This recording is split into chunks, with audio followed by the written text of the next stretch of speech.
I grew up in Dairyland. We grew soybeans and cows.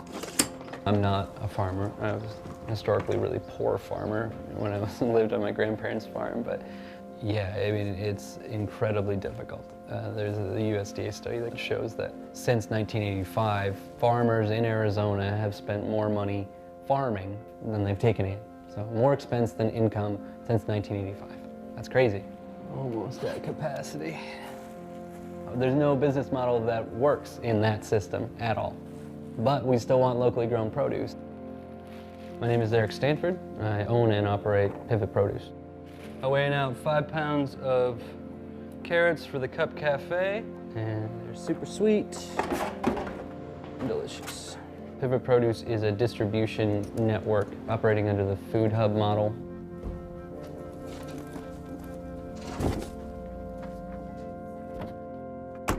I'm purchasing produce and fruits from small farmers in southern Arizona, and I'm distributing their produce to some of the best restaurants in downtown Tucson. Hey, Morgan. Lettuces, carrots, radishes, spring peas, squashes, pumpkins, gourds, collard greens, mushrooms. The list is ever growing.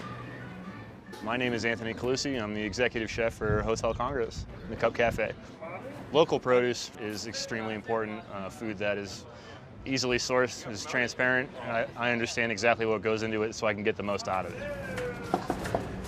Honestly, it's a lot of fun because he sends me a message. He says, hey, what do you want? I said, bring everything, bring it all, and I'll take it. He's bridged the gap from farm to table, for sure. The fava beans? Yeah, they're from Dreamflower Gardens. Yeah, you got it. Thank you for purchasing them. Middleman, liaison, broker, they're all kind of terms that have been thrown around to define what I'm doing. I think middleman suits pretty well. Yeah. I had this with salad for a wedding. Oh, nice. Yeah, so. Yeah, you got all the kale this week. Yes. And we're good. Cool. Thank you.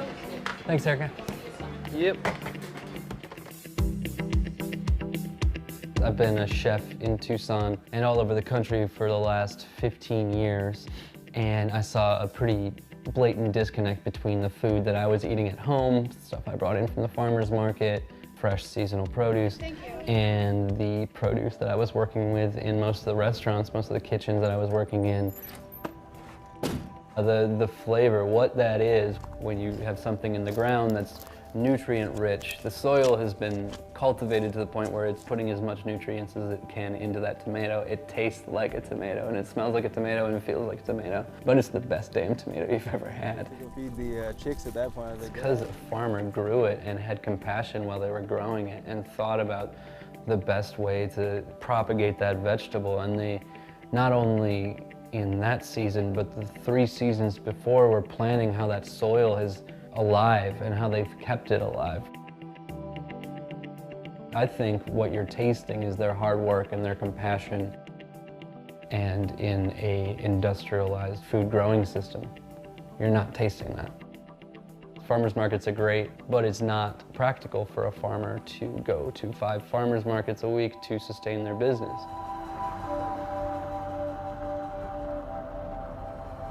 We're headed to the southwest side of Tucson to the Breckenfeld's family farm. They've been farming this plot of land for something like 32 years.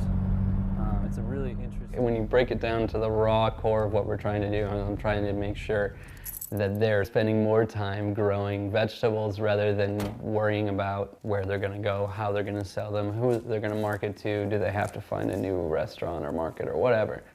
Let me take care of that, basically. All right, yeah, let's see what you got going on. And that's what we've been doing. I haven't been out here in a little while.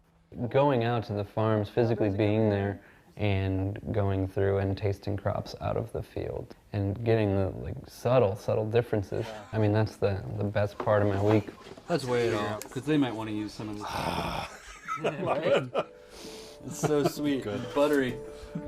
How many pounds did you harvest last year? He's a fellow Wisconsin person.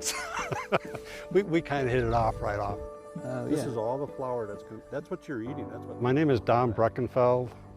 Actually, I'm a retired soil scientist with the USDA. After I retired, I just got crazy with the gardening and took my own advice now, and growing my own vegetables. This is the ancestral floodplain of the Santa Cruz, so these soils here are very rich, and they've been in production. It dates back to 6,000 years ago. Very delicious, great for salsa. I'm loving it. Oh, that's great. Right now, we got a garlic crop that's about ready to come out, and we grow 14 different varieties of garlic.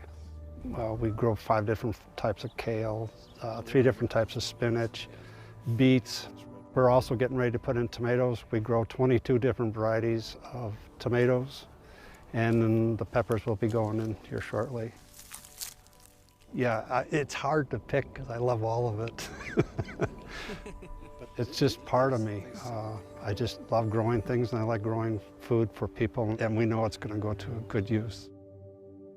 What a lot of farmers have said about me is that I'm bilingual, in that I speak chef. I know that culture, I know the back of the kitchen, I know the mindset that is of a chef. And then I've come to learn what it takes to be a small grower and learned the language of that. Hit it with a little bit of apple cider vinegar. That steams it. That sounds good. You can talk to Eric, and he understands what you're talking about, you know, the different flavors. You think of garlic as just garlic, and I can tell him, this one's nice and hot, this one has a floral taste, you know, and you can see the wheels turning in his head, how he can cook with this. Oh, look at the grapevines are popping off already too. All right, I'll be back for grape leaves. I'm gonna get a little philosophical here, but this is almost like my church.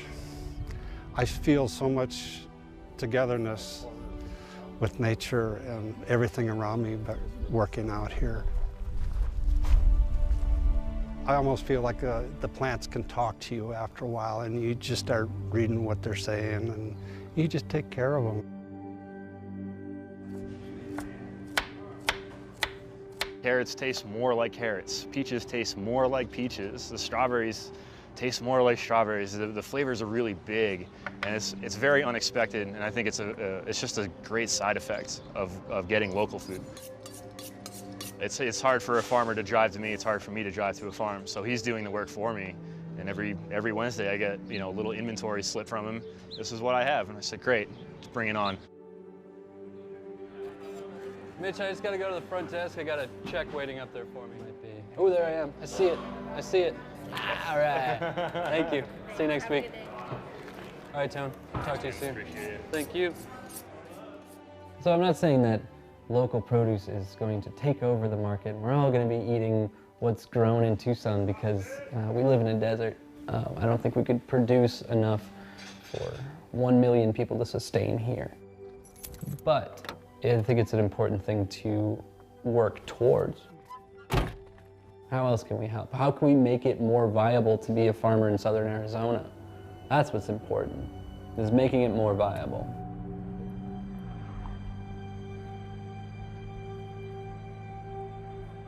What's up, Steve?